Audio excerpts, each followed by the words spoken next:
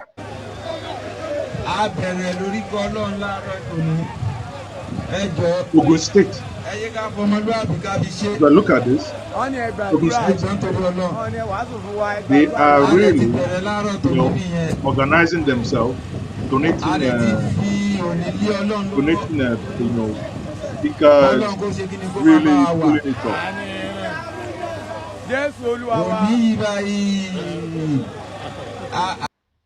So you can see how peaceful they are. But once the government comes in, these individuals that are protesting now, that are so peaceful, they will go to them, they will find something. Oh, yeah. This one is, these people are not protesting. Don't you know, Tinubu is your Miloko, is your brother, is assuming if, after telling you that Tinubu is this, that the other one is the other one, that you go to the market and suddenly the meat you buy becomes cheaper because it is from your side. The numbers we have seen in Zaria today, it's unbelievable. The numbers we have seen in Zaria today, it's unbelievable, right? When people are hungry, people, you know, there is no job. There is reduction, you know, because of the price of cement. Many people are no longer building new houses. So artisans, you know, when somebody build houses, plumber go work.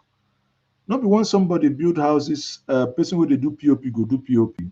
But if there is slowdown, and even those that are seasonal workers that go to some areas and work and farm, is it not when there is security they can go to those farms and do what they want to do? But the moment there is insecurity, everybody goes back. And look at people in Oshun, right?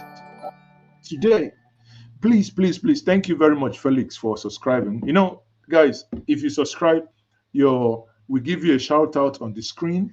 Everybody knows that you have subscribed. Just please, just help us. Let more people see this stream. Like, it's free to like, share in your various WhatsApp groups, and let's do this together. At some point, if you have anything to say, this is why we have liberalized communication, broadcasting. You can click on the pin button and come here and have your view.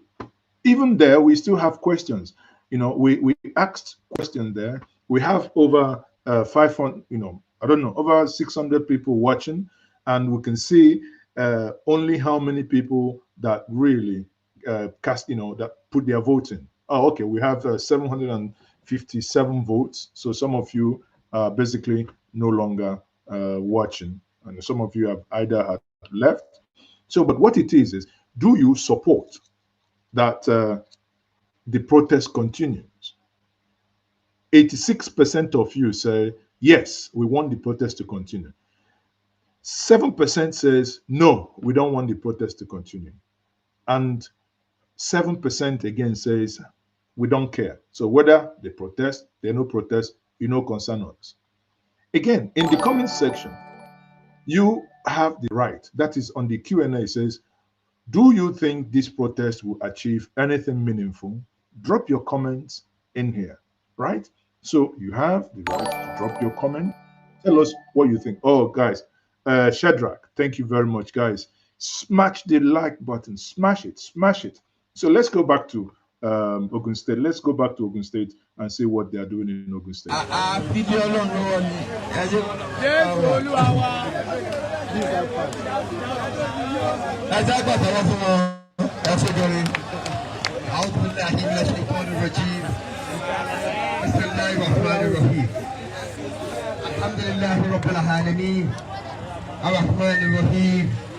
مالك يوم الدين إياك نعبد وإياك نستعين اهدنا صراط المستقيم صراط الذين أنعمت عليهم غير المغضوب عليهم ولا الضالين الله لا إله إلا هو الحي القيوم لا تأخذه سنة ولا نوم له ما في السماوات وما في الأرض من ذا الذي يشفع عنده إلا بإذنه اللهم بين أيديهم وأرجلهم ولا يأتون بشيء من علمه إلا بما شاء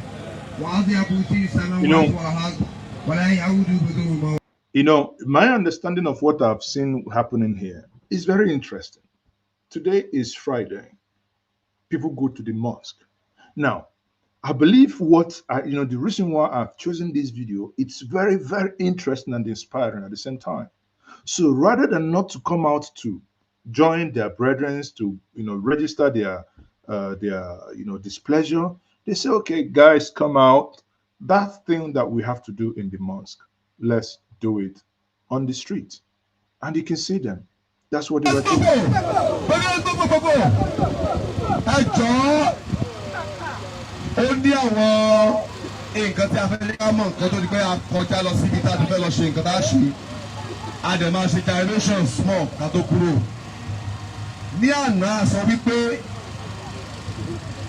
ìfẹ̀hónúhàn yìí kò sí fún láti da ìlú rú. So, okay, that's Ogun State, right? Let's come back here. That was yesterday. There is a particular reason why I want to show this clip. This lady yesterday was angry that the Vice President of the Federal Republic of Nigeria, that she felt insulted, that the Vice President insulted Nigerians, and she replied to him in this way. I know many of you, the violence people, you love them. Join on our behalf. They are buying private jets and people are staying under the bridge. If the Vice President says that those protesting for their rights, for their life, for their survival are idiots, then the Vice President is an idiot. Hey. Yes, if he has the powers to call us citizens, not refugees, he looked at us and tell us that we are idiots, then the Vice President is an idiot. Because they are building presidential villa for you, we don't have places to stay.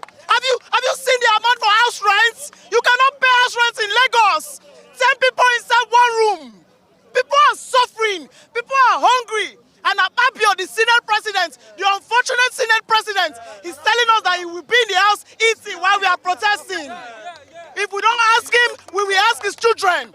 Our children will ask his children what he has done to us. You are approving budgets of billions upon billions. You are buying jets for the president, and people cannot afford transport fare. That is wickedness. And you still say they should not protest. Wow! Who protests? Day one of the proposed 10 days. There will be day 2. There will be day 3. There will be day 4. And if you guys not taking it, will be there forever till we get our results. Thank you very much. I'd like to see what's written on your shirt. Police do not attack protesters. I was waiting for it. You know what that means. They took the tweet made by Tinubu and they began to, Jesus Christ, these guys Your are children smart. are involved. That is what your lives are involved. Your children's future lie here. And this is from the president that the police should not attack protesters, of course, that their lives are involved, their children's lives are involved. To be sincere, the president has been lenient in trying to converse with us, and he's been trying to give directive. We don't know what he's doing behind though, but the one when we they see and say is same they don't attack us. So we are wearing it as a reminder to the police. As you can see, they are even looking more hungry than us. We don't know put face on our face. Are you not apprehensive that there could be a reoccurrence of the ENDSears protest, talking about the way it ended, given the presence of the military men here and the other security personnel here? That they will shoot at us? Share their life, would they live like this? We don't die, we die alive. They will shoot at us.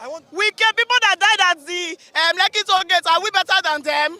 We are not better than them. I'm not scared. Yes, I'm not scared. We are not even alive. We are not alive, we they live. I know kerosene there inside my bag. If they shoot tear gas, I get kerosene. If they shoot going, don't let me escape. I don't already tell my mama where they go, and I don't tell them bye bye. Thank you very much.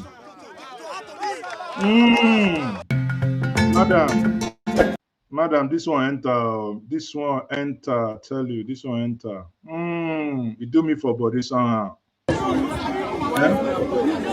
Do me for body somehow. Okay, my good people for BBC Pidgin on a good morning. This is Port Harcourt earlier today. This is Port Harcourt. Credit BBC Pidgin, right?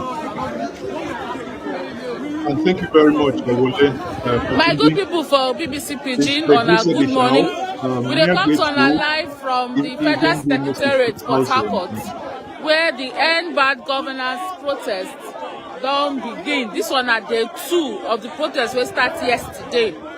The protesters then start from then gather for Port Harcourt Pleasure Park, and they don't walk out come reach here to drive home their demands for better governance. So we will try to talk to them. And I want to make you the protest. I see they see me like this, and they hungry. See this, they come, 500 naira. Carry, yes. We don't feel bad, we don't feel eat. You see me, you see me, what do we wait in their country? Not be one they chop, and they become give us. My sister hungry. Let our refineries in peace. We want our food to come back to the normal price so that we can live. We can live a normal life. That is why I came out. Yeah, another reason why me I'm here. You see, look at these people that you see here. You see how peaceful they all come out. You see how eloquent they've been articulating their points, meaning nobody gave them any corn. Nobody gave them any agbado. Nobody gave them any aim to come out, right? Very peaceful. The moment you hear that these same people you look here start looting, know that government have begun to do their magic. Because they are not liking it, that they are watching us now. They're all over. They are watching us, and they're watching Nigerians coming out to protest peacefully.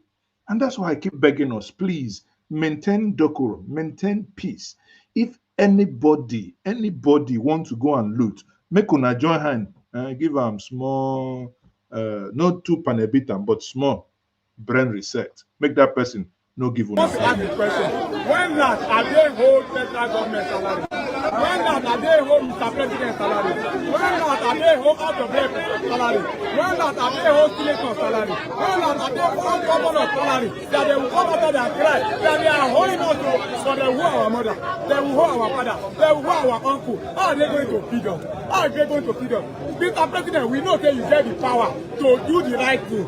But the power that is holding you from doing the right thing will die before the 10 days finish. Help us. Don't allow hunger to kill our people. That's all.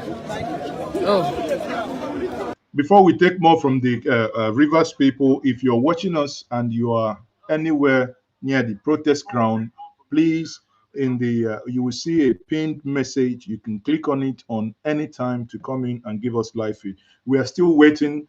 There is bad connection. Our reporter in Bauchi has been struggling, honestly struggling. I've been on the, that's why I've been looking at my phone. It's been struggling to get connected to us, to give us live report as to what is happening in Bauchi. Just keep faith. You know, I don't know. That's a rumor. I heard that they somewhat appear to be tampering with the connectivity there. But if that be the case, you know, there is nothing we can do. But we are still trying. I've asked them if need be, if they can't come live, but I would prefer them to come live. If they can't come live, let them send out some report from Bauchi. Let's go back to Port Harcourt. So now their demands be that, okay, why you they protest? Eh? Why they protest? But you don't say. They don't let to protest already now. The youth are angry. The youth are angry. They are very angry. No food anywhere. No employment. No light. Fuel is high. Everything, fair price is very high. We are not longer happy. We need a better Nigeria. Mr. President, we need you to show concern. You can see the masses is out. Most of us have nothing. You know, it's actually annoying listening to everybody. Everybody will keep saying, Mr. President, Mr. You know, I mean, it appears Nigeria is begging their leaders to speak to them. If you know that when you become a president, you cannot speak to the people you purportedly to be governing, do not put yourself forward. If you know that if you become a father, you cannot care for the child that you brought to this world, emotionally and otherwise, being there for that child, I beg, no born child. It's not too much to ask. Those of you joining us, we are still here in Governance Protest Live coverage and Day 1 review, which we have all done already. Please, if you're joining us, by all means, we encourage you to like, share, and subscribe. Please, if you do subscribe, we are giving you a shout out. You're going to see that on the screen. If you also wish to join, to support us, please, by all means, support what we do on this platform.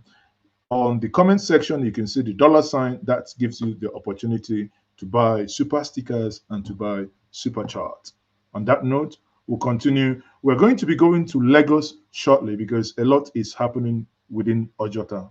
Stay with us. And this is not what we expect from you as the president of this country.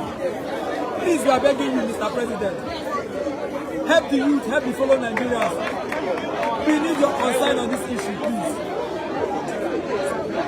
We are tired. We need a better Nigeria, Mr. President. Help us. Bring the fair price down. So that people can be able to go to the various places of what you can see. The market women, they can no longer bring food to the market today because of the fair price. Everything is high. Please, we need to ask for your help. Help us, it's our right. And there is, when you listen to all these people, there is one thing that these people, every one of them keeps saying. Everybody keeps saying fuel price, fuel price, fuel price. Why? Because Nigeria is a nation that runs on generator.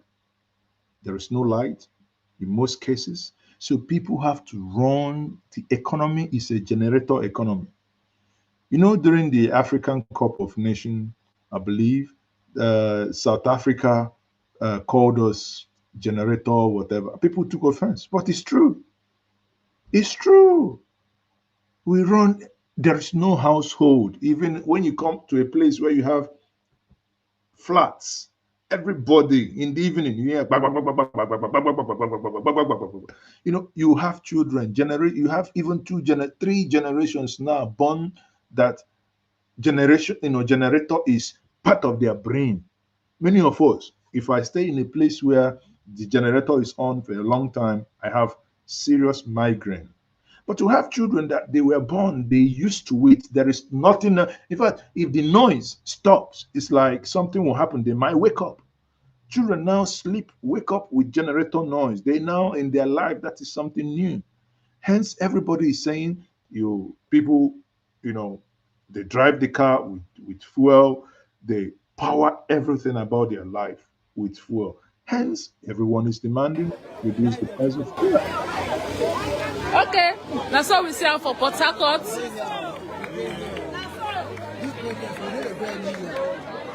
They say they're not going to listen to us, we will die here. We will stay here till they listen to us. Now look at it, and this is it. The people are not violent. They just come out to say, we are here. Tomorrow, we are coming back. Sorry, tomorrow. You say my volume is too low. CCO, guys, confirm. Is my volume too low?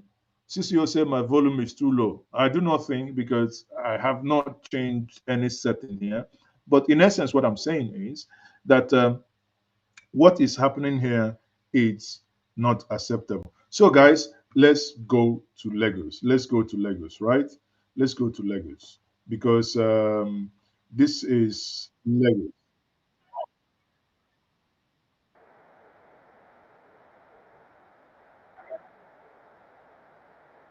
Do not allow any politician to bring tribe into this, protest that Nigerians are doing.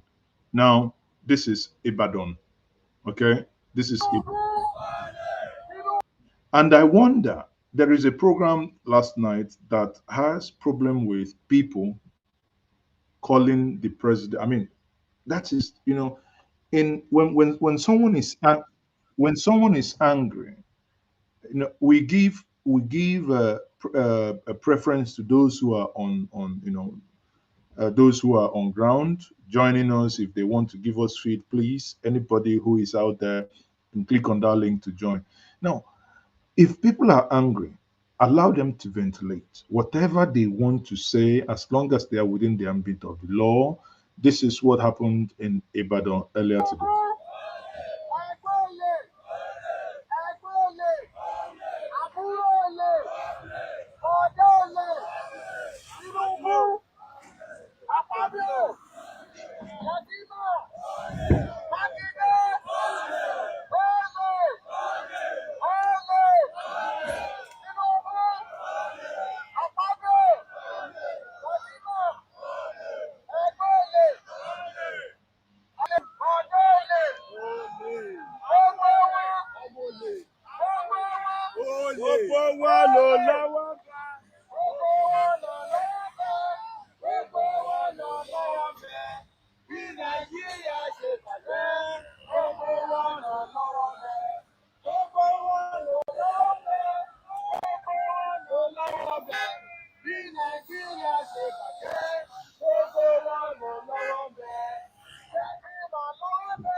Agbègbè General Gas náà ni a wà yìí tí ìwọ́de eléyìí tí wọ́n fi sọrí fífi òpin sí ìṣèjọba eléyìí tí ò mọ́yán lórí tí ò sì kójú òṣùwọ̀n ìyẹn lórílẹ̀‐èdè Nàìjíríà òun náà ló sì ń wáyé lọ́wọ́ bẹ́ẹ̀ náà bá wo sàkún bí nǹkan ṣe ń lọ lókè lọ ẹ̀rí pé àwọn èèyàn sì ń bọ̀ lọ́ọ̀kan tí wọ́n pọ̀ dáadáa àti wípé tẹ́ bá wo fìlà tí ń bẹ lórí.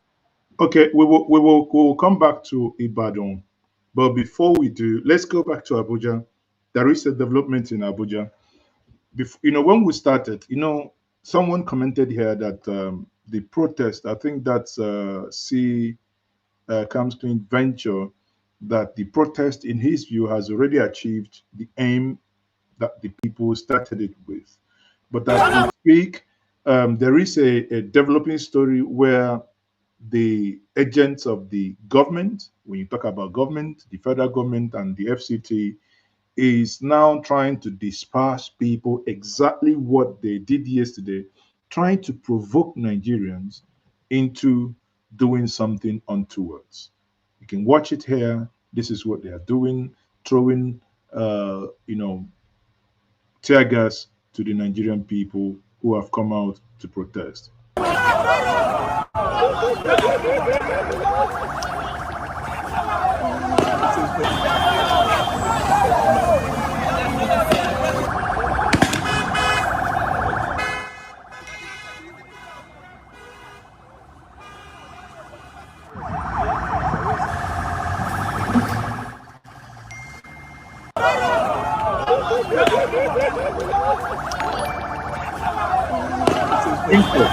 Thank you for subscribing.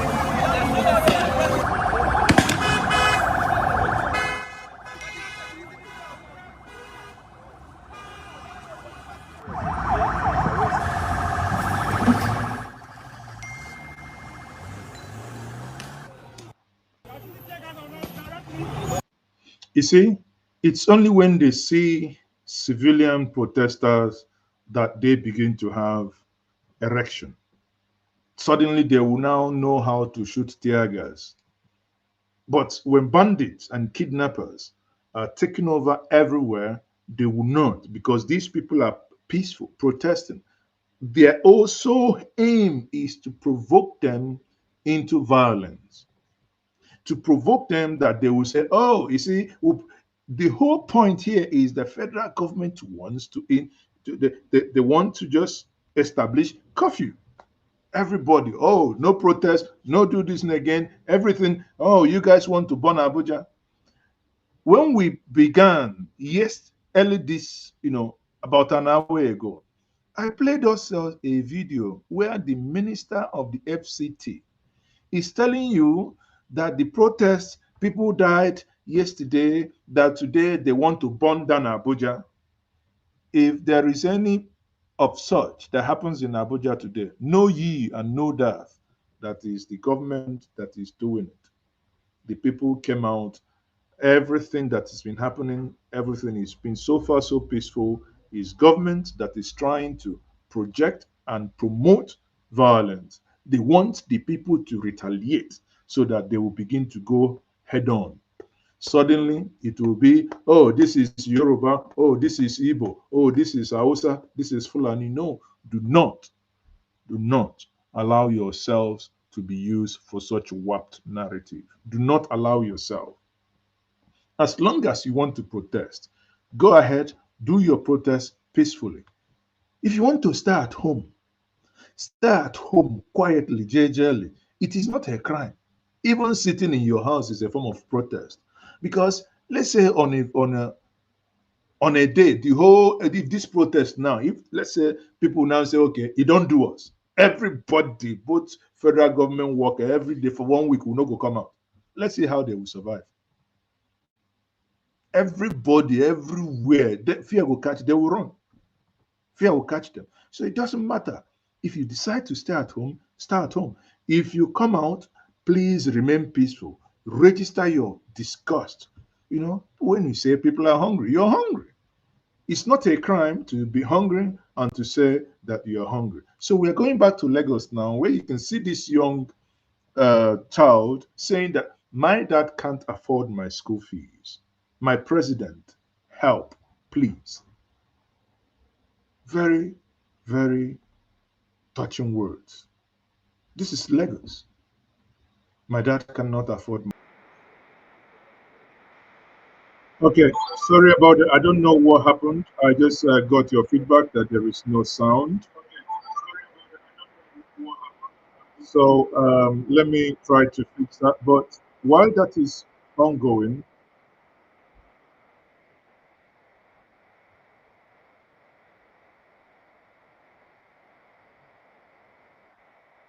I think, hold on. I think we'll try to fix that shortly. So, but the bottom line here is that Nigerians across the nation are basically beginning to say, capital rejectamento, we reject this, right? We reject this. Even in Abuja, earlier today, you can see people running. It appears they want to really provoke people in Abuja. Let me quickly bring to us this also video from Abuja to show you how the people have come out and want to remain peaceful. The people have come out and want to remain peaceful, but for some reason, the government is trying to make this not to be peaceful. Why? And I ask myself, what is government actually benefiting from this? What are they benefiting from this? So let me see quickly if I can pull that in here. Okay, I would let me stop that and I will redo this. What is happening here is that these individuals, as the previous video that we shared, they've thrown the tear gas at these protesters. Some of them have run and entered their car to speed up and suddenly discover that they can no longer see. Can you imagine? People are running and they can no longer see where they are going. This is the height of it. Let's see where they are going. So let me see if that we can get that now. Hold on. That thing don't enter car. We need to wind down. That thing don't enter car. Oh fuck! I can't see again. Oh fuck! I can't see again. I can't see again. I can't see again. Fuck. Better park before you knock somebody down. I swear I can't see again. This is a very, very shameful act by the Nigerian police, led by I can't see again. Park now, stop before you knock somebody down. I beg. Regret this. Tinubu himself will regret this. And I'm like, I've just been shot, can't stop by a police officer. You can see my eyes. We are not going to retreat. Neither we will surrender. The Jadian is here. Red Document is here. We are only saying we are hungry. But the police officers are feeding us tear gas. Nigerian people, this is the time to double this agitation. This is the time to be more angry. Yes, this is the time to be more angry. This is the time to show us solidarity. Come. Come and join us. We need more Nigerian people to come and join us. Wike is trying to oppress us. Wike is trying to oppress us. Please, help us share this live video. Make sure this live video goes viral. Please, tag Tunde North and other influencers. police are trying to oppress us. The government are trying to oppress with the young people of this country. Please, make screen records. The DSS are after me. They're trying to arrest me.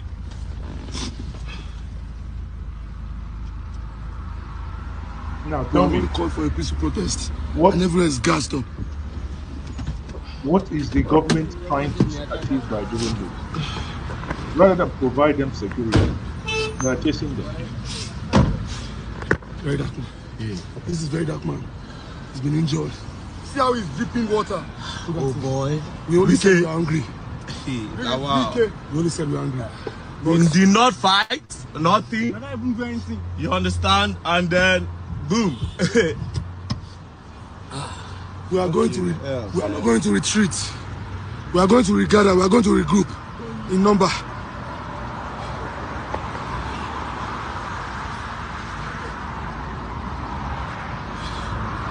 You can see.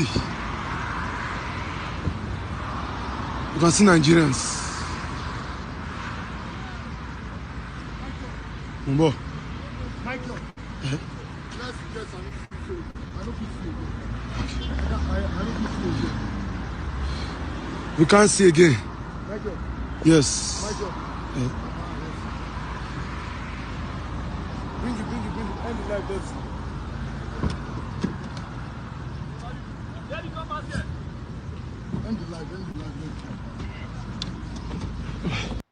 So you can imagine now, these people, right? I mean, honestly, I don't know. I don't know how you feel, but I do not feel that this is right. Nigerians have the right to protest, and they have their constitutional right as long as that protest is peaceful. No one deserves to be shot any form of tear gas. And this is what they are actually doing, is to provoke the young Nigerians into, trying to retaliate, so that the next thing you will hear is, oh, these guys are being this, these guys are being the other one. In Ibadan, as we speak, this is it. Yes.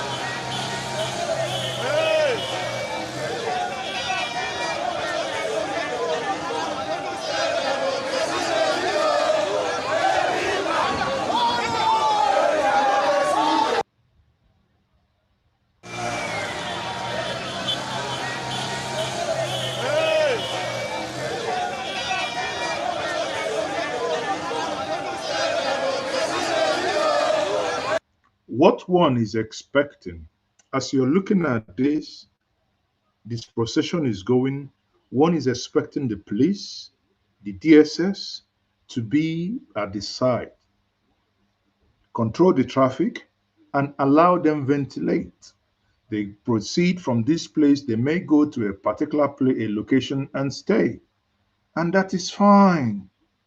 That is fine. That is their constitutional right. It's not too much to ask for, right? Honestly, again, that lady that spoke before, that addressed the vice president in Ojota, let me also bring another video of her also addressing the people in Ojota today. Because she's very eloquent and she's very straight to the point. If guy is not taken, she may end up being the star of the Lagos protest, or the face of the Lagos protest. As you are protesting today, that you are fighting for your survival. Hunger no get tribe. Hunger no get religion. Hunger no be Christian. Hunger no be Muslim. They say they no fit pay minimum wage, but our senators are collecting millions. We are not political parties. We are not APC. We are not PDP. We are not Labour Party. We are Nigerians. Yeah. And we have the right to complain when they have turned us into People that cannot talk in our own country. We elected them to come into power and do what is right. If Nigeria is peaceful, if the poor masses are having food to eat and everybody is going on their normal duty, nobody will come to the street to complain.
Now, there is this video that is coming out now where the people are now saying, Mr. President, this video is coming from the north. Speak to your people up north. Mr. President, this video is coming from the north. Speak to your people up north. I do not know which state exactly that video is coming from, but be the judge here, right?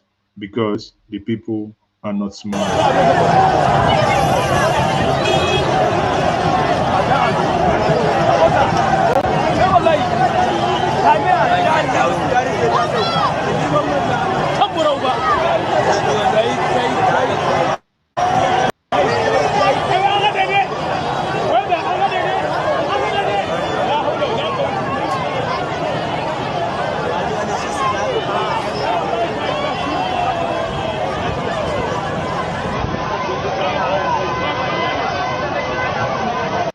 If those at the presidency, if they have sense, this video should scare you.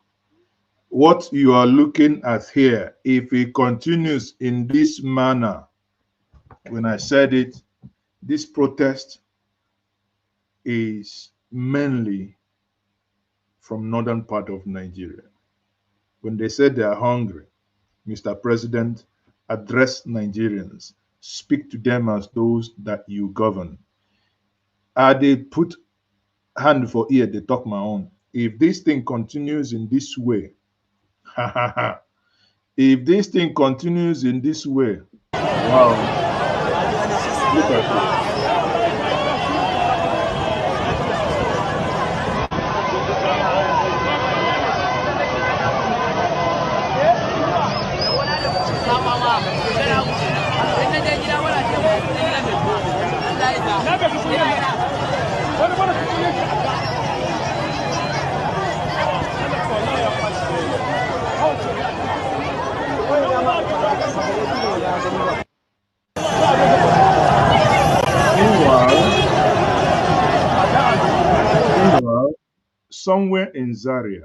Meanwhile, somewhere in Zaria, you look at it and you begin to ask, Mr. President, are you sleeping?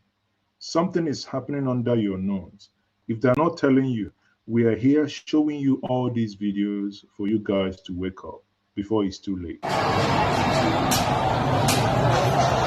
Hunger strike. This is Zaria, Kaduna State, right? This is Zaria, Kaduna State. Live here in Zaria. This is Kwangila area in Zaria. You can see hundreds of. Now, I paused this video. Take a look. These are children between the ages of maybe 6, 7, 8, whatever. I look at this, I look at a ticking time bomb. When I look at this, DSS, presidential guard, if you guys are serious, you're watching. I say, I look at this, I look at a ticking time bomb. All the Amajiris, you have about 5 million. No, I mean, I think a state has about 5 million or thereabouts of them. If you do not address a nation, I look at this that some of them may not entirely, apart from hunger, comprehend why they are on the street. But if this thing is not curtailed now, nobody they do you. President, this has nothing to do with the 2023 election. Genuinely and honestly, Nigerians are hungry and Nigerians are angry. Watch once more. Hunger strike. Live here in Zaria. This is Kwangila area in Zaria. You can see hundreds of thousands of youths protesting against bad government. Say end bad governance protest happening here in Zaria.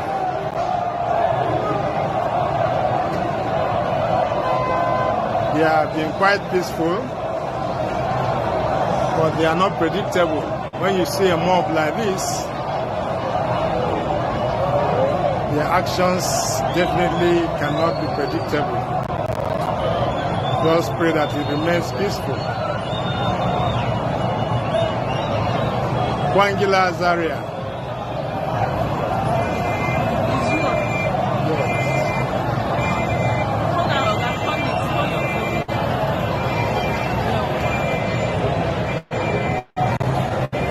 Hundreds of thousands of people.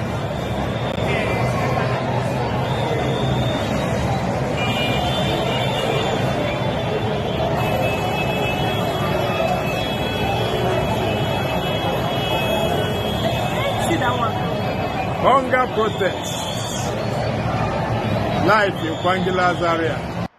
Now, the danger here is that those who didn't join today, being Friday, tomorrow, assuming that they had work, assuming that they went to the mosque, assuming that they were busy today, tomorrow is Saturday, they're going to join.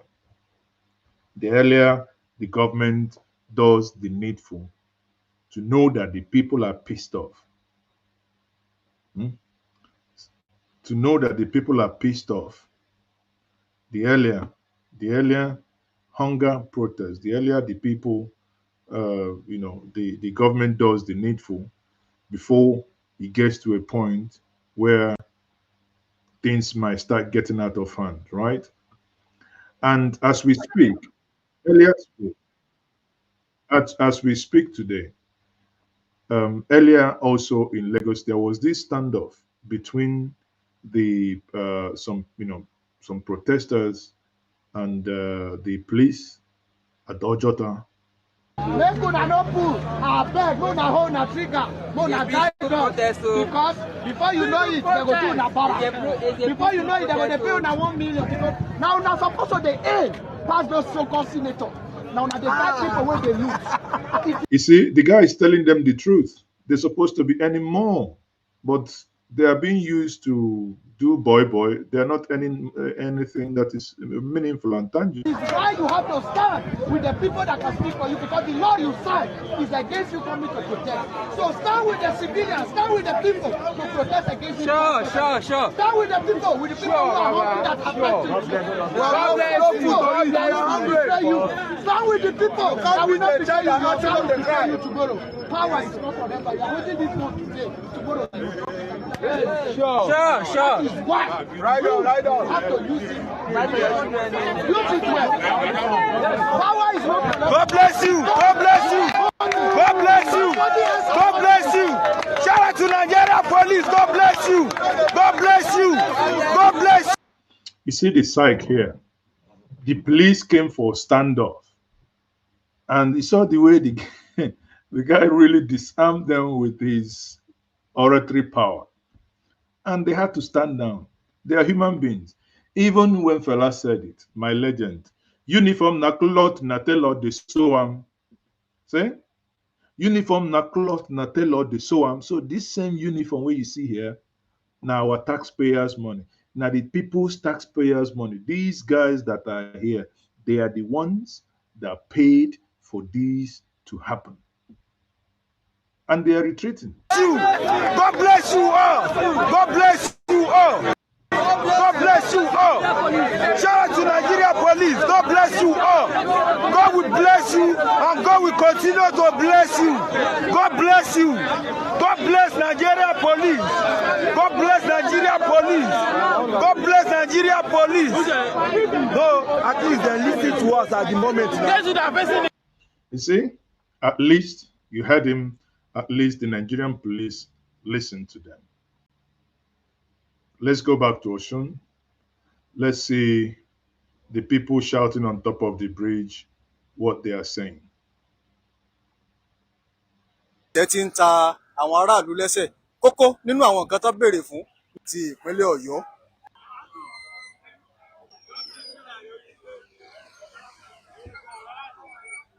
Àwọn aráàlú lẹ́sẹ̀.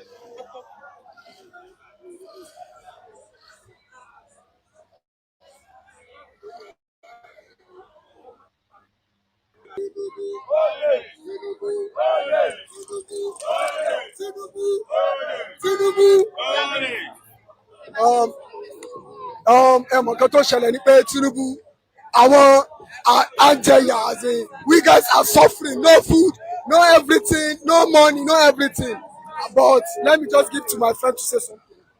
Ẹ jọ̀ọ́ ẹ má bínú o nítorí Ọlọ́run ọba Tinubu ó ti báyé wa jẹ́ wà láìtàláì. À ń repo ní 850 láyé Tinubu ẹ jọ̀ọ́ a fẹ́ repo ní 850 mọ́ ẹ jọ̀ọ́ nítorí Ọlọ́run ẹ bá wa bá Tinubu sọ̀rọ̀.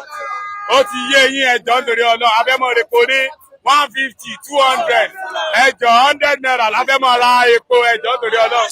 tó abin da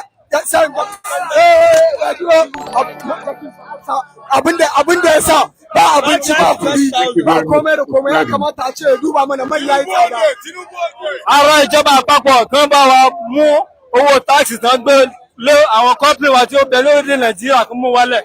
Ó ṣe okùnfà tí gbogbo ohun tó produce wa fi ń wọ́n. So owó epo kó bá já wálẹ̀ òṣàbò lè gbé wa ṣe wá bó ṣe bá wa.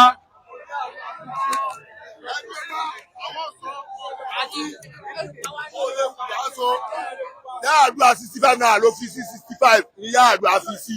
Àwọn débẹ̀ máa da gbogbo ẹ̀rù. Ó fi 100 naira. 100 naira ni tí wọ́n bá lè tà wọ́n fún wọn kó jọba wọn lọ. Sí ẹ̀ka àfẹ́jọba wọn mọ́. Wọ́n máa ti lè ta oúnjẹ, epo ti wọ́n, gbogbo ẹ̀ ti wọ́n, wọ́n ṣàánú wa ní Nàìjíríà. Ya kamata ya duba mana ba abinci ba komai. Na rantse da Allah kowa wahala yake. Sojoji matansu suna kuka a gida kuma ga shi kashe su ake a dajin Sambisa. Boko Haram ya kamata a ce a duba mana. Ebi bawo, èmi ló kàn, ó ti padà di èmi ló kàn, kò ní yẹ Tinubu. Tinubu fẹ́ bí pàwọ́ ẹ̀jọ́ dọ̀rọ̀ rẹ̀ ṣàánú wa. Ọmọ orílẹ̀-èdè Nàìjíríà ẹ jáde sí ìta o. You know, looking at this, I can't forget during the Buhari era. In fact, what are we even talking? Remember that Asari Dokubo promised everybody that if Tinubu fails, hold him responsible. Asari Dokubo. I said if Ahmed Bola Tinubu fails, hold me responsible. You say? I say if Tinubu fails, hold me responsible. Thank you. The job people are already angry that this is the worst government. We have just started. We must learn a lesson. This man! You're gonna trust man. Man, Adam.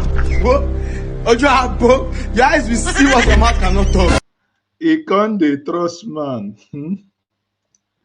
I wish to go to, you know, there is this pastor that made a video last week that he went to Lussia.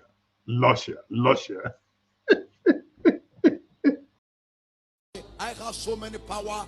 Le baduse ple lamante. I have Abido Sheka. I have never touched those ones. I have Dabus Kabash. Yes. I have Ganduka Gandusan. Mbeg Irolonius. Please, if somebody has his telephone number, send it to me. We can't be suffering like this with this hunger. And he has this so many powers, even the ones he has not touched or tested. Let him give us a little dose of Dabush Kabash. Please, just small. We don't want too much. At least, so that Tinubu. Oga, I've never even finished. I thought you were supposed to address us, and you were saying no again. Haba, don't do like your supporters that want to. Today, I want to declare without equivocation. Oga, don't bite your tongue. Anyway, as it is, let's go back to Lagos again, and let's see if we have a good.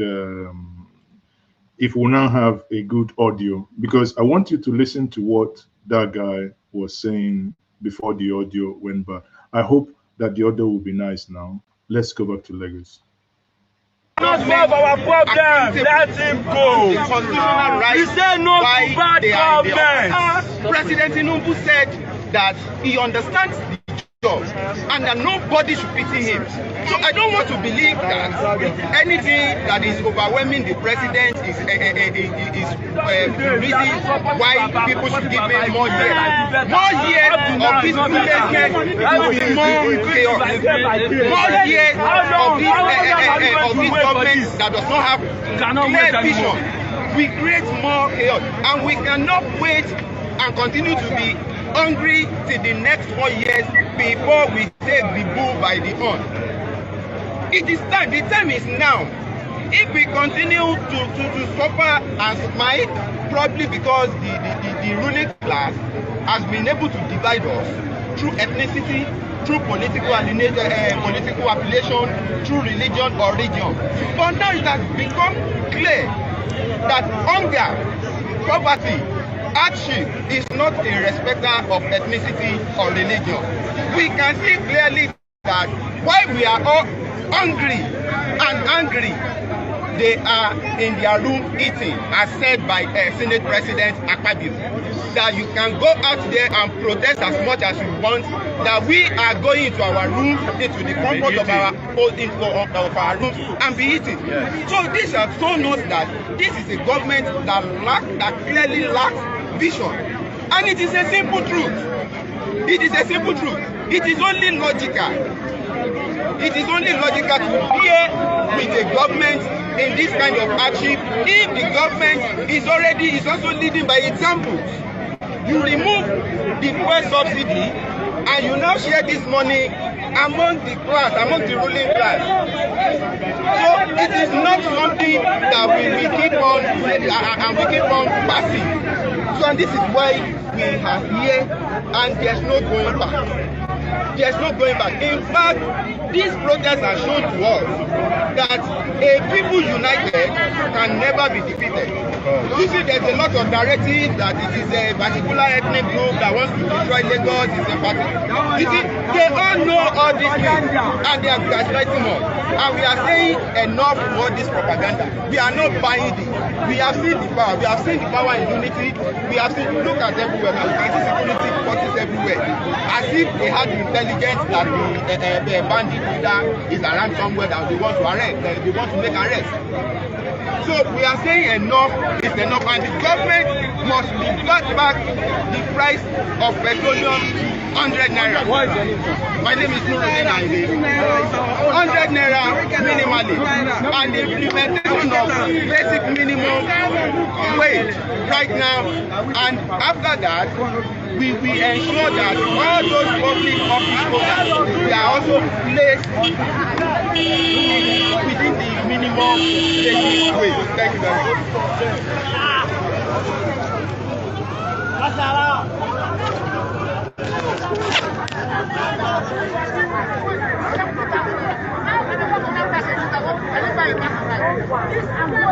Nigeria. I was telling the police people who are here, you don't go to the same market. The only difference between me and you is the uniform you are wearing. If you put on this uniform, you enter the same market we are entering.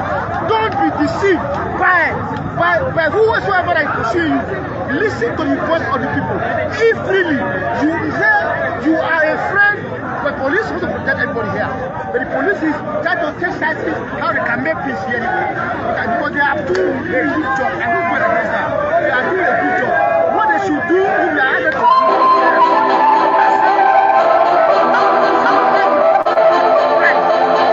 You see that the previous guy actually made a lot of sense, right? He came out to actually say that what they know is that they are no longer believing the narrative that is warped, that certain ethnic groups want to destroy the peace and want to destroy Lagos State. I'm glad that they are seeing it actually the way it is. Okay, we move back to Lagos, we'll still circle back again to Lagos. We'll move back out of Lagos and we'll come to MKO Abiola National Stadium in Abuja. And let's listen to this. We are here this morning at MKO Abiola, National Stadium. Here this morning to protest, to continue, day two, of the nationwide, protest. So we are here this morning. You can see, heavy presence of security. Security men. The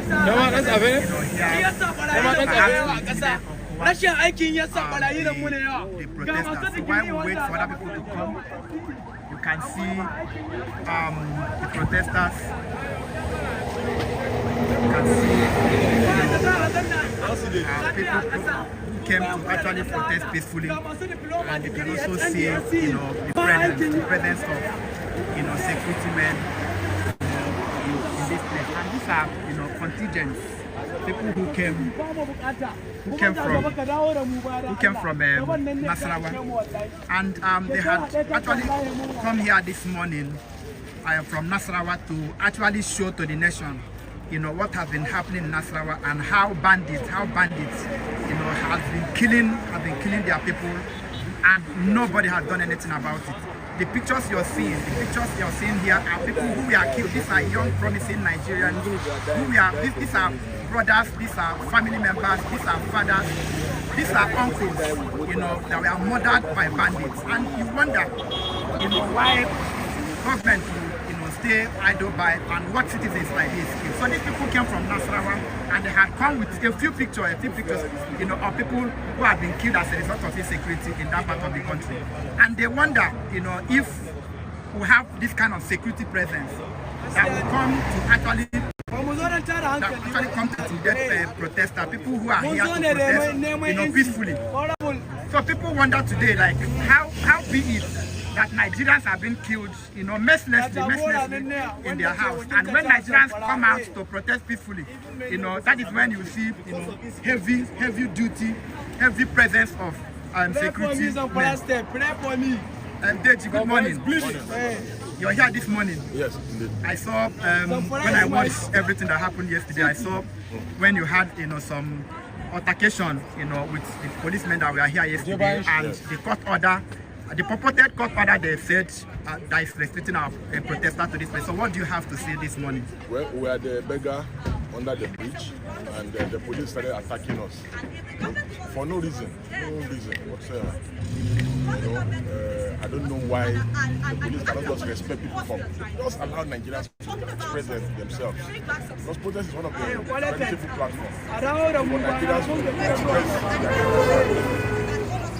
The protesters, they are not being bullied. Protesters are acting within the confines of their rights, and the police, in particular the police, they have been extremely violent with protesters, and it is unacceptable. And we need to call upon the president to call the Inspector General of Police to order. This attack, unprovoked attack against protesters, is what will lead to the degeneration of the protest. All throughout yesterday, 14 Nigerians were killed by the police. And none of these Nigerians deserve to die. On no account should the police be using brute force against protesters. We were at the mega bridge. We were not we were just gathering in anticipation of coming here. Just meeting.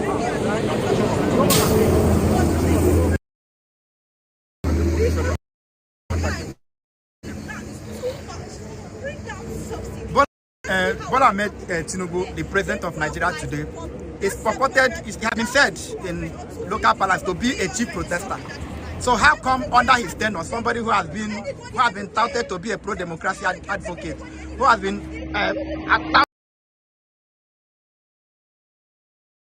touted to be a lover of democracy, how come in his time, Nigerians can't protest? What do you think is the sudden change?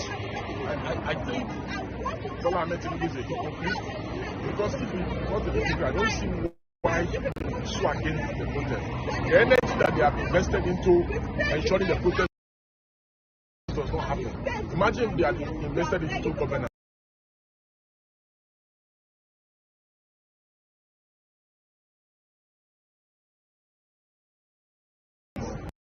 The country will have been better off for you.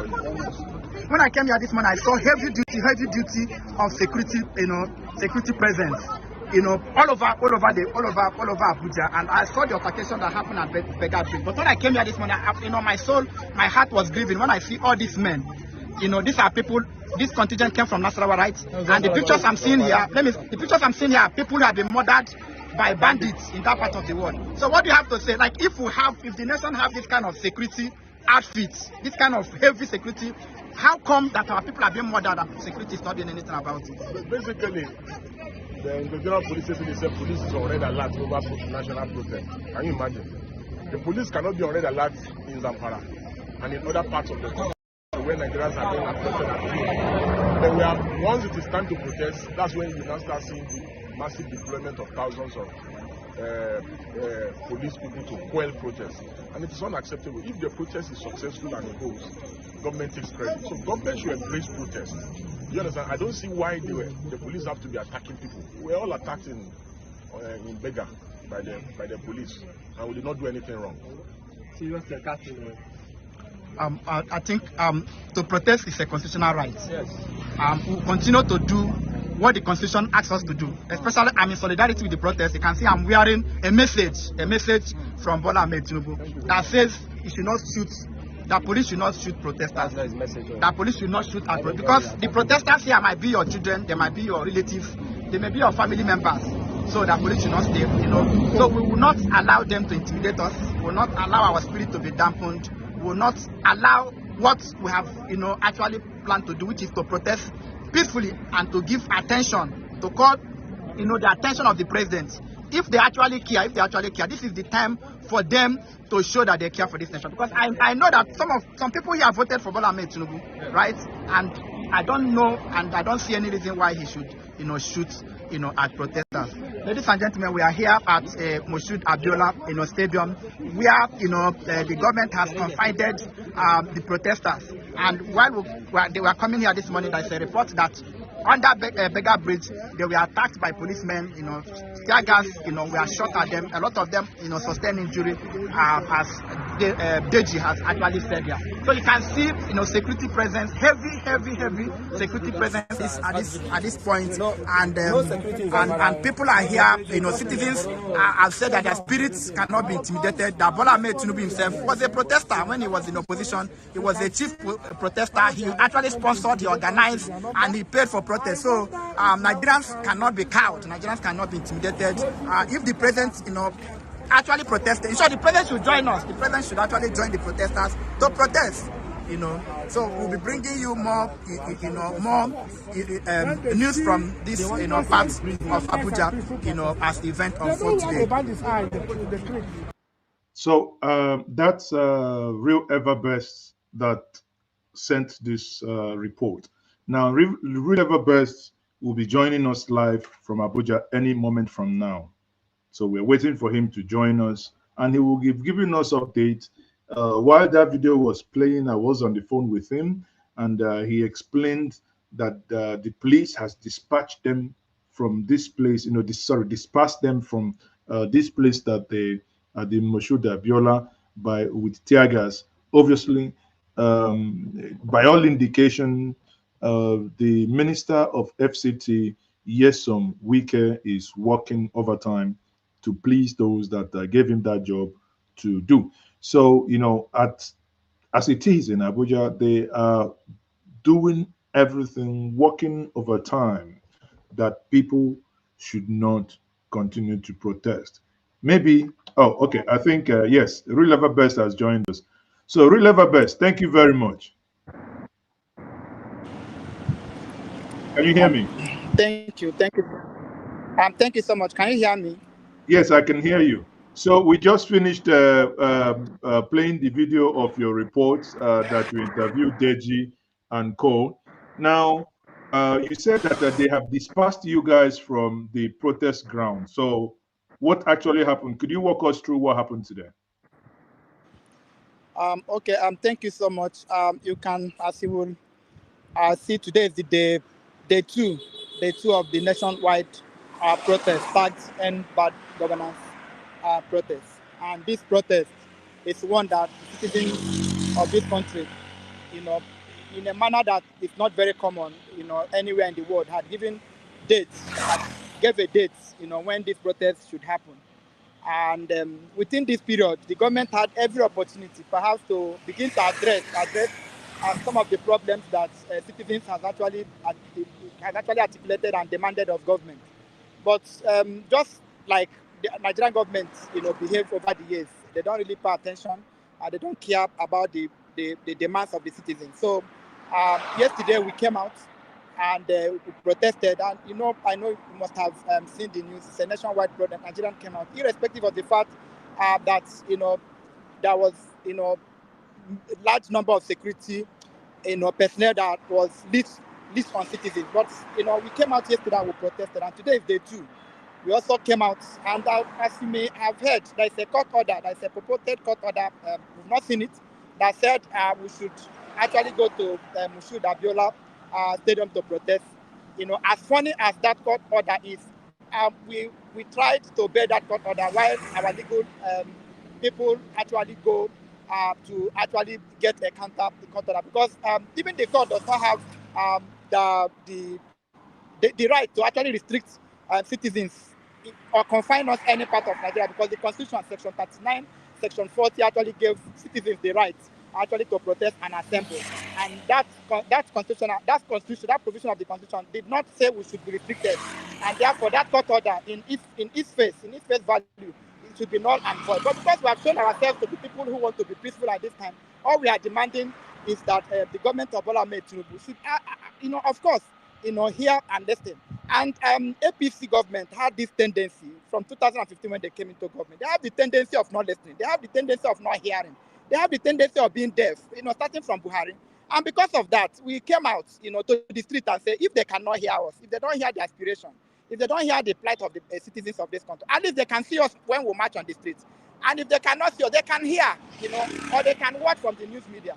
And we also expected Bola Ahmed Tinubu to come and protest with us. We expected, because I'm disappointed at Bola Ahmed Tinubu, because he himself is somebody who has started or purported himself to be a democracy activist.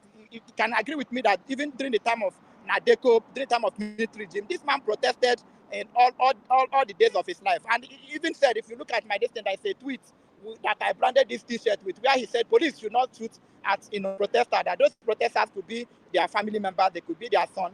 But unfortunately, instead of Bola Ahmed Tinubu taking the opportunity, to come and address the Nigerian people who had given him more than 1 month, instead of him to come and address us, he has sent his security personnel to come and shoot at us, to come and throw tear gas as citizens that were protesting peacefully, and that's just very unfortunate. And this highlights the hypocrisy of the Nigerian state. It highlights the insincerity of the Nigerian state. It highlights the ineptitude. It highlights the rascality of the Nigerian state.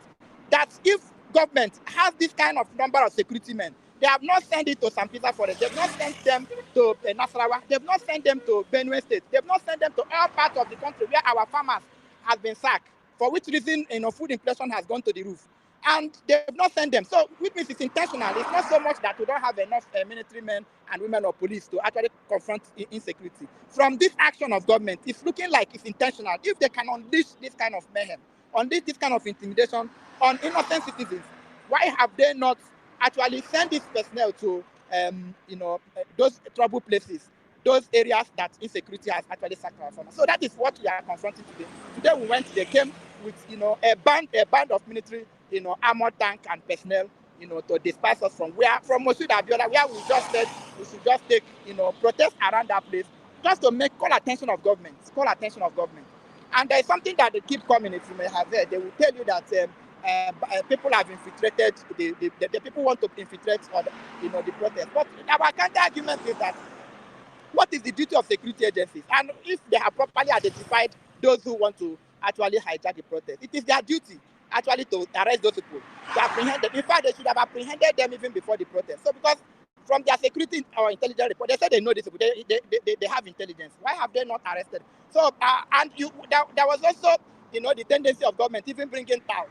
Because while we had Moshood Abiola, they asked us to go inside. We thought that we are not footballers. That stadium was built for footballers. We are not sportsmen. We are neither footballers nor athletes, as such. So that place is not where, protesters should go. And while we're even staying around the stadium, they still, they came there to disperse us. But Nigerian people will not be cowed, will not be intimidated. We have told them that we shall continue to protest. Today is day 2. We shall protest day 3, day 4, day 5, day 6, day 7, day 8, day 9, day 10. And we are hoping that within this period, Bola Ahmed Tinubu will hear and they actually begin to address, some of those problems that those demands that have been properly articulated. 1, fuel subsidy. Secondly, judicial reform. 1, INEC. It is just a pity that the INEC chairman who conducted one of the most fraudulent elections in Nigerian history is still allowed to even run election, perhaps in Edo State and in Ondo. So that those are some of our demands among other things. Now, while you were talking, you said you were, part of the reason is that you guys are protesting, expecting that the president speaks to you. Then the question that you said what? Come again. Okay. While you were talking, you said that people, you guys expect the president to speak to you, right? You expect the president to speak. But the question that someone asked here is, if he did not speak to Nigerians during the election that he was seeking for an office, is there any ramification that he can now speak to you when he has won the election? By any means that he has won that election?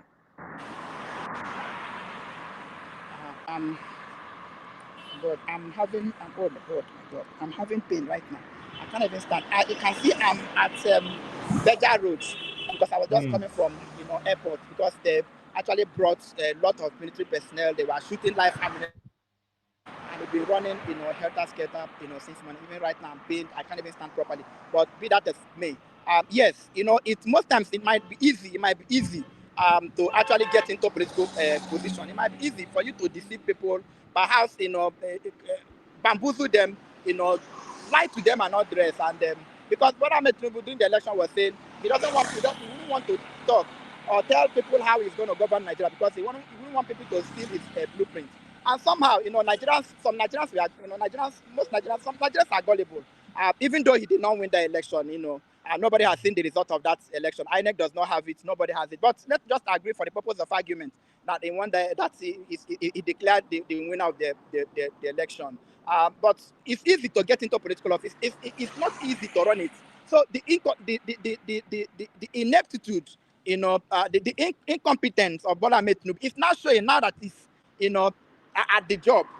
And we are saying that, okay, if you did not talk to us because you don't want people to steal your blueprint, it is now time, having ruled us for more than 1 year now and has mismanaged this country.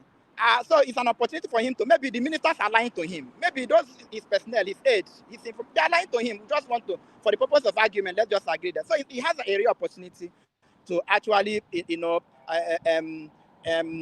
address the nation at this point. Even come and protest with. It was not just addressing. He should come at this point to protest with us. But Ahmed Tinubu is the chief protester in Nigeria, like I've said already. He's the trailblazer. He's the trailblazer of protest in Nigeria. He's a sponsor. He's a co-sponsor of protest in Nigeria. He's a director of protest in Nigeria. This is an opportunity for him to come and actually identify with the people of this country. But as the government has always done, especially the PC government, they don't care. They don't listen, they don't see, they don't watch, they don't hear whatever that confront the nation. But in this season, we are bringing it to the front border that the government must listen, they must hear, they must see. And, we are not giving up. They can throw all the tear gas, they have. But the Nigerian people, our will not be. And you can see that the protest is agitating them. The FCT minister, Onyesemike, said Nigerians will not come. Nigeria came out yesterday across nation, and we also, we came out today again. We'll still be protesting If they want to kill all of us, perhaps they can do that. So before I let you go, so what you're saying is that the protesters, everybody's resolved, and you're coming out also tomorrow to continue the protest. Is that the agreement today? Yes, we you know, I think it was Sir Walter Scott that said, "What's a tangled web?" You know, they weave. You know, when they practice to deceive. And I think it was Shakespeare that said, out brief candlelight, but a working shadow. A poor player that truth and fruit is on upon the stage. And then it's had no more. It's like a tale told by an idiot, full of sand and fury, but signifying nothing. So these people, you know, they don't know the will of the Nigerian people. Whatever they have, you know, said today, it's a tale, you know, told by an idiot, full of sand and fury, but it signifies nothing. The Nigerian people will not be cowed. The Nigerian people will not be intimidated. We will continue to speak up, and we'll continue to make sure that our aims, which is to end bad governance in Nigeria, you know, will succeed. And it will take us time, but in this season, we have, you know, decided that this is the time. You know, we cannot allow the minority. These people are like our employers. They are our employers, as you know. And then when you employ people and they cannot, you know, work, they don't have the capacity to work.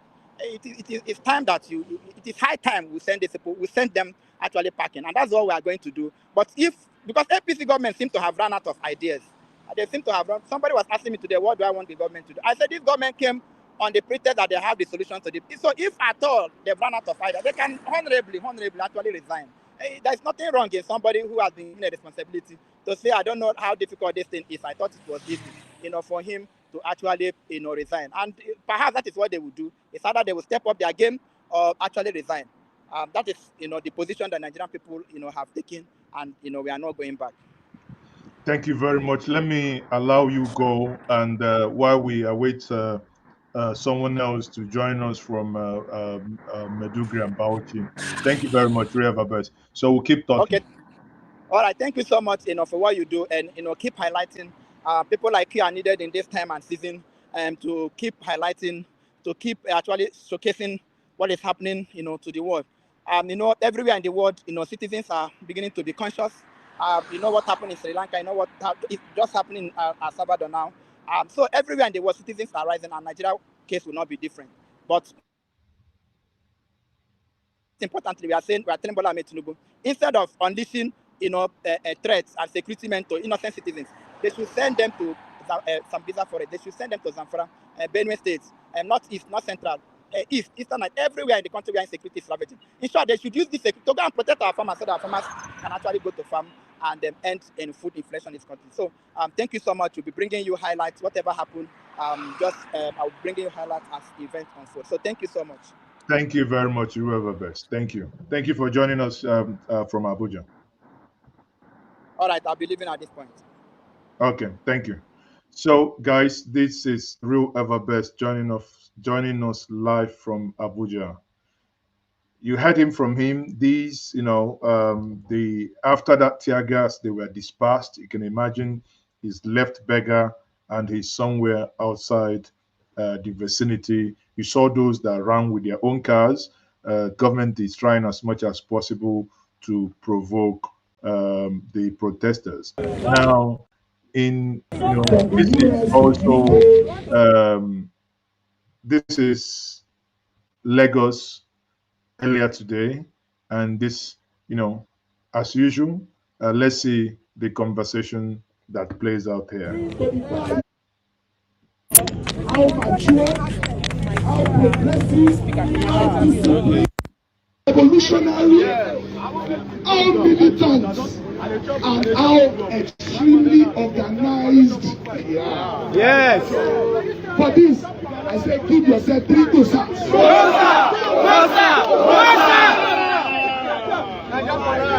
As you also said earlier, the right to protest is an inalienable right.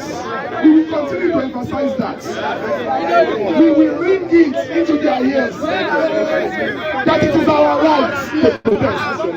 The democracy that we are all enjoying, that they are the only one enjoying it, because we've been suffering since 1999. The democracy that they are enjoying today We fought for it. On the street of Lagos, on the street of Kaduna, on the street of Ibadan, the street of Akure, street of Osogbo, in Suleja, in Abuja, everywhere. We defeated military dictatorship. Did we pay those prices to now become slaves in our own lands? No! Why is the government always very panicky each time we tell them we want to peacefully protest? Why? And you call this democracy? Why? Every time we say we want to protest, you say no. Why? And you call this democracy? I don't know. And that is why we are saying that. It's not democracy. We have every right to disagree with the policies of the government. They are doing the wrong thing. And we have rights to come out and protest those policies. Yes. Protests have always been peaceful. Yes, sir. It is all until the police, the army, or the courts intervene to suppress it before it becomes violent. And just as we have told our brothers in uniform, just as we have said it. Please, can we like, share, and subscribe to this platform? Please, like and share. You know, only we have had over 2,000 people watch the stream. Obviously, as we speak now, only about 265 of us have liked this. I beg you, can we just hit the like button?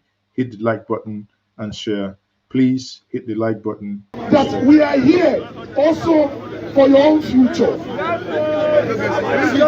the Nigerian police are one of the most underpaid in the world. You go to police barracks, you see the condition. Thank you very much, bro. Brothers and sisters, because Nigerian police also come from the Nigerian populace. The money you don't get, you don't get there. You don't get there. Let us go ahead with our program. Let us go ahead. Let us continue.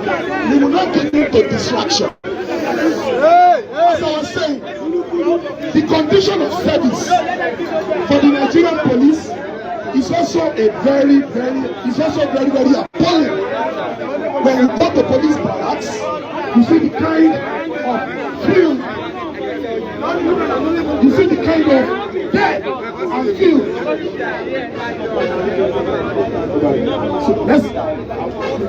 So just as you have said, our struggle is also the struggle for every Nigerian, including members of the Nigerian police, members of the Nigerian army, members of the security service.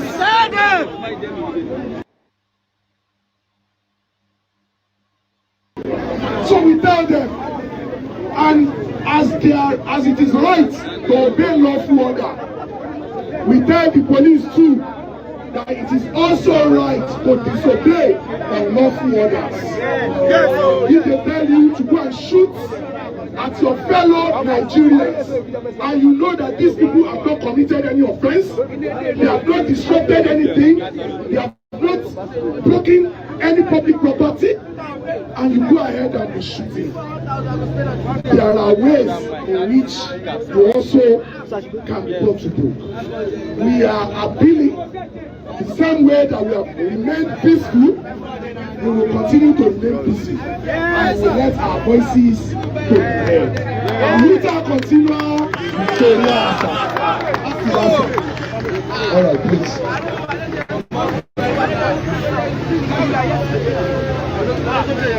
So Lagos, so still peaceful. Another angle from Vanguard newspaper for Lagos. You can see this is the scene of yesterday from what they scattered away from Kano. And the sad part is some of these people don't understand the meaning of the ICT infrastructure that they scattered away, which is, deeply, deeply regrettable that something like that happened yesterday, people.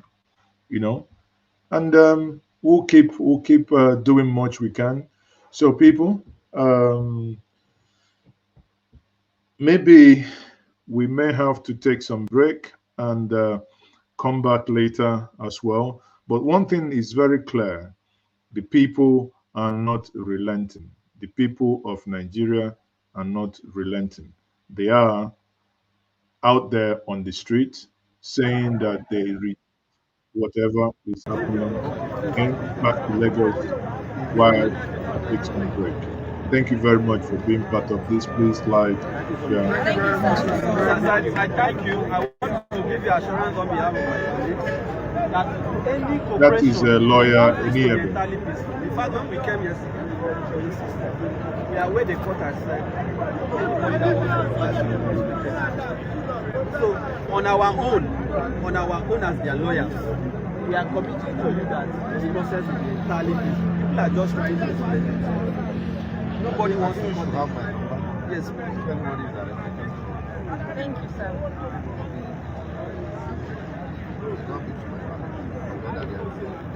Hello?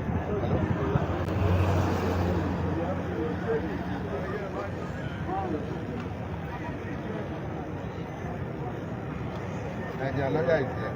Can you go to party? We have two of our colleagues from the lawyers there. Two of your lawyers. Yes. Say Mohammed is the IPO. And two of their lawyers, they are there. And they will call them to link up.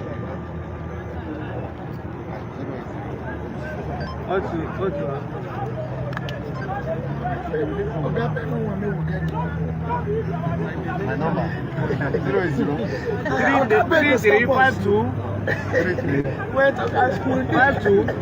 1772. That is the number, madam. 52.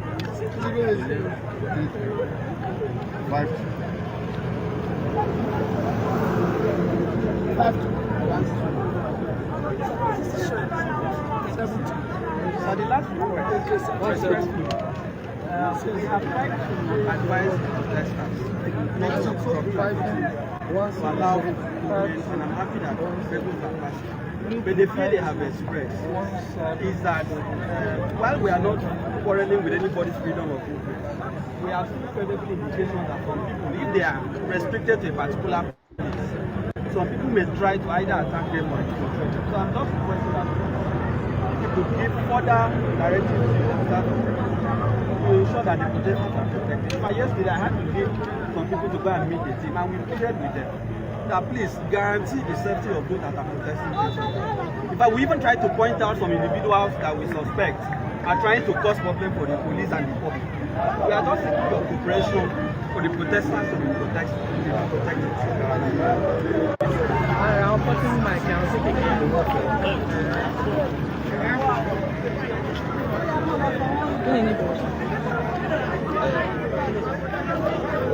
For advice, because of commend this man,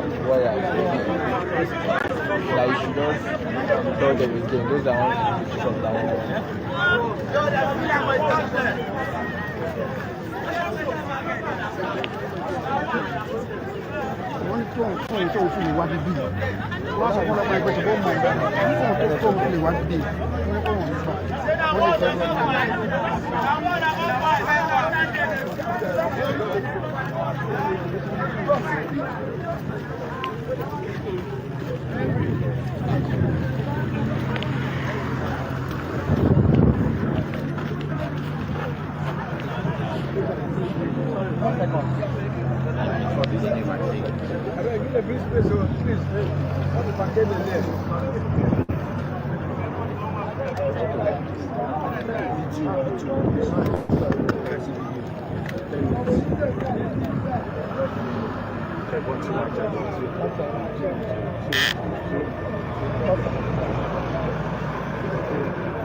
Yeah. front. Chidi. Very good. Chidi up. Very good. Chidi up. Yes. All right. So for the record, your name. Inibere Efio, and I have with me some of my colleagues. We are legal practitioners who are offering pro bono services, free legal representation to all protesters. There are close to about 50 of us, and we are just representing them. We are operating under the umbrella Lawyers for Rule of Law and Human Rights. And our purpose is to ensure that anyone who is arrested or charged on account of this end bad governance protest is offered free legal representation. We saw you engaging the CP just a moment ago. What was that supposed to say? Well, it was necessary that we spoke directly with the Commissioner of Police. For the past 2 days, members of our group have had some form of communication with the Commissioner of Police regarding what we have observed. One of which is the incessant arrest of protesters in Lagos State. In fact, I can confirm to you that between Sunday and today, several persons have been picked up in different parts of Lagos, and we have had to engage the state police command to secure their release. What troubles us is that, even as confirmed by the Commissioner of Police himself in the public statement that he had issued, and even corroborated by the Governor of Lagos State, you would have seen the statement of the Commissioner for Information, Mr. Benga Omotosho, here last night, stating clearly that the protests in Lagos State have been peaceful, that the protesters have conducted themselves well. In fact, the Lagos State Governor even thanked the protesters and Lagos for conducting themselves well. So we are at a loss why protesters are being arrested and taken into custody.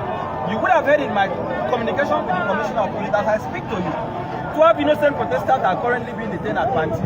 And I'm glad that the CP has called the head there and ordered their release. But even as at last night, we also secured the release of some protesters. On Sunday, 3 protesters were arrested at Lekki. They were detained until yesterday, when we were able to get them out of detention. So we are troubled about this report.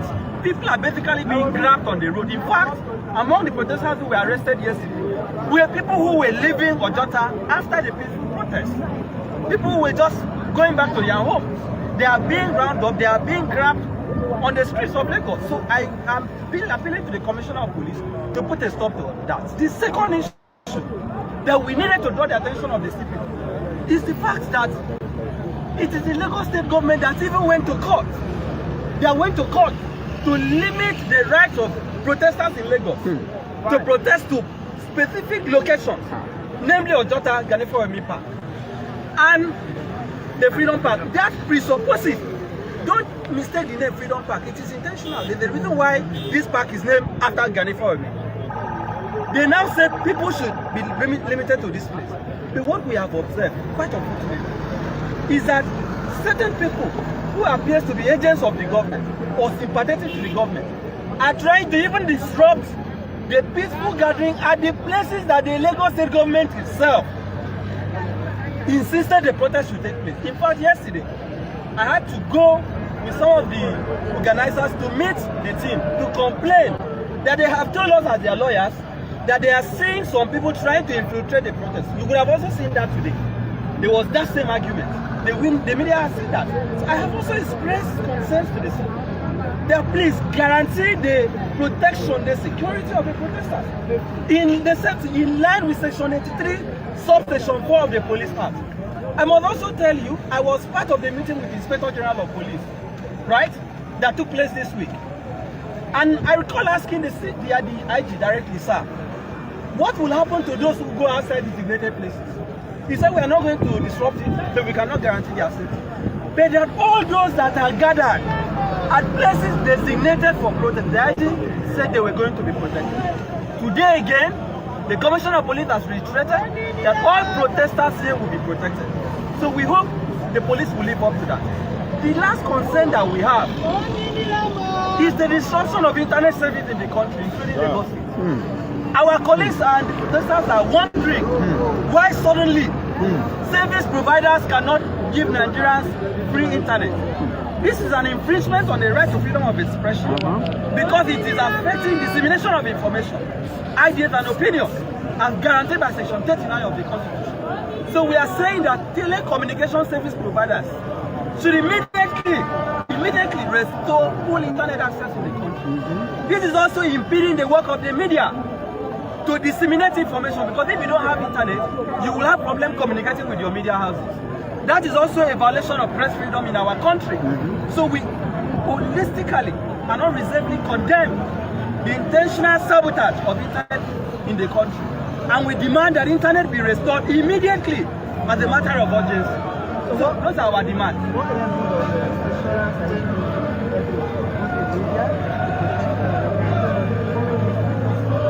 Well, as far as Lagos State is concerned, every person can attest to the peaceful nature of the protest. Even the governor, Samuel, has attested that the protest in Lagos is peaceful. So as you can see, people are just singing. People are just expressing themselves. I haven't seen anybody with offensive weapon. I have not seen anybody attack the police or any other law enforcement agency. So I want to hold the Commissioner of Police to his word that he will guarantee the security of the protesters. I want to hold the CP to his word. Officially, it was declared for 10 days. Even the Lagos State government said the protesters should protest for 10 days. So we hope that within the next 10 days, the federal government has to attend to the demand. But I am worried. Maybe I should chip in. I am worried. And the media should be worried. Nigerians should be worried that till this moment, the president and commander-in-chief has not said a word. Take the mic down. Tinubu has not spoken to Nigerians. He has not addressed the demands of the protesters. Yesterday, close to a dozen people were killed in different parts of the country. What does it take, Mr. President, to attend to the demands of the protesters? What does it take, Mr. President, to reduce the cost of governance? You cannot have 48 ministers in a country that is struggling to pay 70,000 naira minimum wage. It is clearly unreasonable. So when people are saying reverse the price of fuel, bring down the price of fuel, they told us they had removed subsidy. Now Nigerians have been told the government has so far spent 3 trillion last year on fuel subsidy. And that has affected the pricing of commodities. Bring down the price of fuel so that the cost of basic commodities can go down. Bring down the cost of electricity tariff so that people can have access to power our economy. He said he doesn't take the president 24 hours. 24 hours. He sent a bill to the National Assembly to make electronic transmission of results compulsory. All of us saw, the media saw, the Police Act being amended under 24 hours to extend the tenure of the act. We saw how Abiola summoned an emergency session of the Senate. The Speaker also summoned an emergency session of the House to pass their budget within 24 hours. So why should it take more than 24 hours to amend the Electoral Act?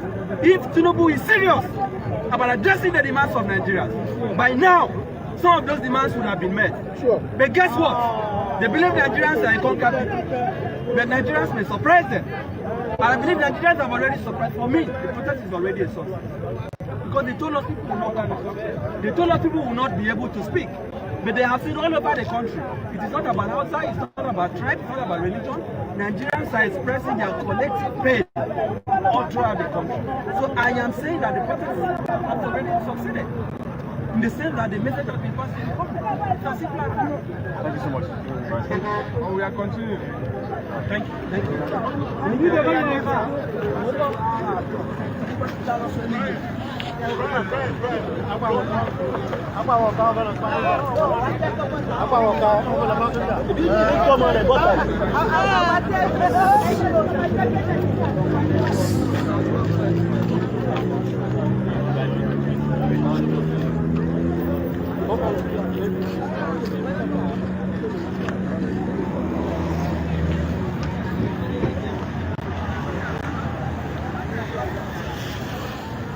People, there is breaking news. There is breaking news. You can see that there's been bomb blasts in Borno. This is bomb in Borno, right? This is one of the reasons. I don't know. Again, I can't take this past the government that anything can happen.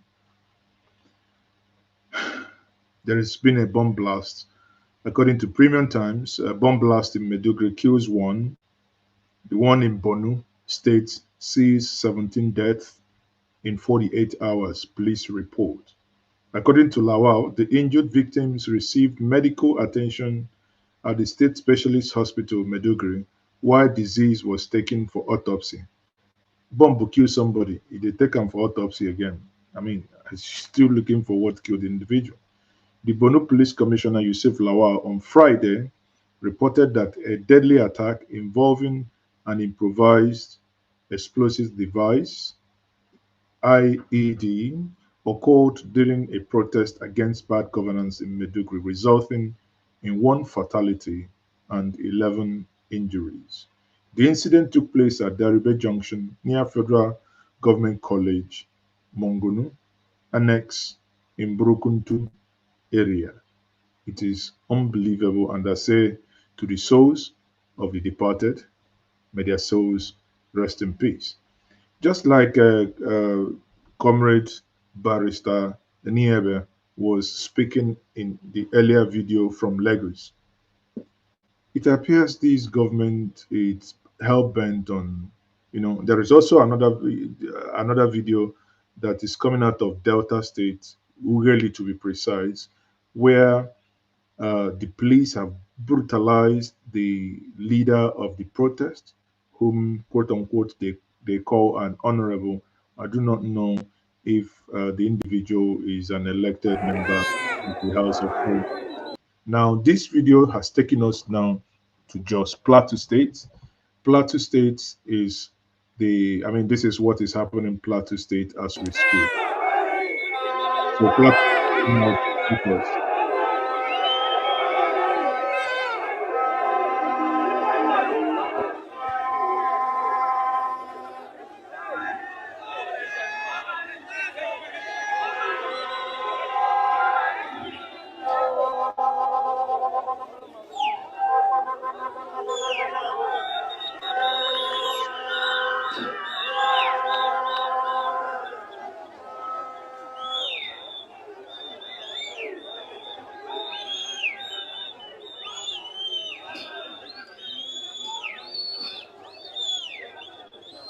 wannan motor ya condemn.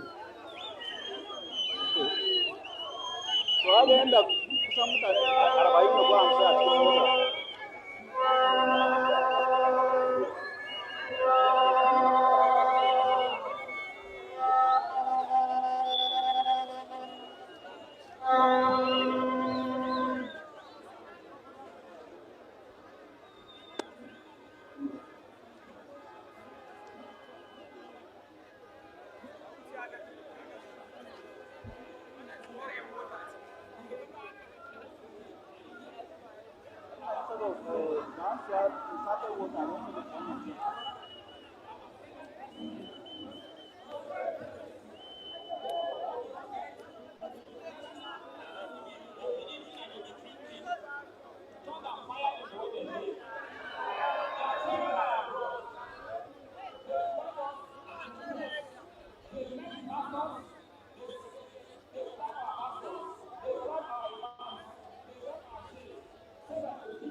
We want you to address salary of all civil servants and every worker in Nigeria.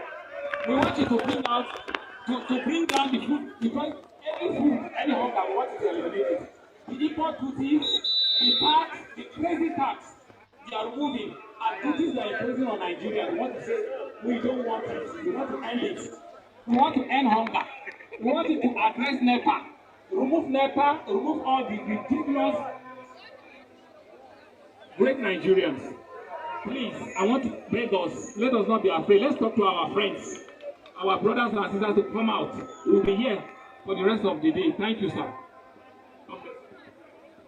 Great Nigerian people, wadanda hana yamma mu nuna sama cewa mu mutane ne that are great people. All right. Ku kasance now, let's go to now. Ku je da mutane guda uku, ku shake musu ku ce tana da imani.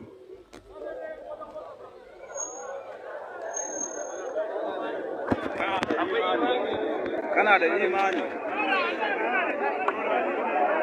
Yawwa. To mu tafa wa juna ko mu tafa domin alherin Ubangiji. Alherin Allah ya kasance da mu ko yawwa. Salamu alaikum jama'a. Musulmi da Kirista duk ina gaishe ku. Wato ban tabbatar ana karban tuka a kasan nan ba. Sai da naga iyamuri yana sayar da tuma da sarki. Wallahi jama'a muna fama da yunwa a kasan nan.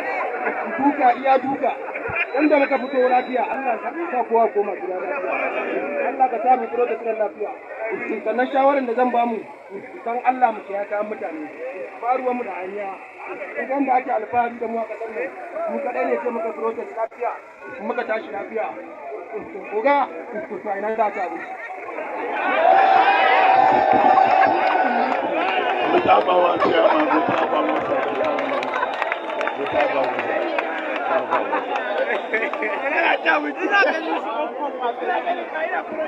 So, Plateau State people, if you haven't subscribed to this stream, please by all means subscribe. We have a poll that we have put up there. Please take part in that poll. Do you want the protest to continue? Up to this moment, we have had over 2,353 people taking part in that poll. Make it happen, make it happen. 2,352 people making, have made that, found their way to that poll. Please, please, please make that happen, make that happen, make that happen, make that happen. And how many of you are subscribing? I think we have now 309 likes. 309 likes. Whenever you subscribe to this platform, it comes and we know that you have, it goes on to show there that you have subscribed. Whenever you do that, it comes and we see that you have subscribed. So we'll probably have to bring in the live count from Social Blade so that we can see the subscriber count in real life, right? So go ahead, subscribe, and like. No one is subscribing because if you subscribe, you pop up on the screen. So let's see who's going to win. Who's going to be the first person to come? The first person to come, we're going to play some drums for you. First person to come. So try it. First person.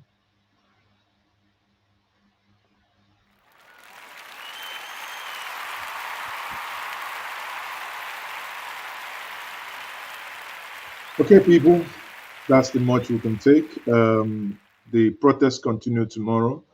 As we gather more information, we are still waiting for the people who are joining us from the far north. For some reason, they've been unable to join us. But join me back this evening. Will be my Friday hangout. Will be this evening, and join me. Maybe 6 o'clock. We can do the Friday hangout between 6 and 7. Then we're going to review in more and in greater details the happenings of today. And before I say goodbye to us this evening, let me quickly take some of your comments. And let me take some of your comments. keep subscribing, keep liking the video, like and share, because you can see now 313 people liked, and the vote, you're still voting 2,377 before I sound like Akpabio that this number is too much. How many do you support the protest? 84% says yes. 84% says yes. 9% says no. And 8% say, I don't care. So basically, 17% is against, or don't really care, but 84% say they want the protest to continue. In Nigerian parlance, in Nigerian assembly parlance, we will say, and the eyes have it. And the eyes have it. Okay? So that's what it is. And the eyes have it. People, thank you very much for joining this stream. Thank you. I can't thank you guys enough. It's been a long marathon stream that we tried to review yesterday what happened, and later again we'll come back and we'll look at the things that happened in between till this evening. Remain blessed, and I am still Mazes. Okay, see you later, and bye. La la la.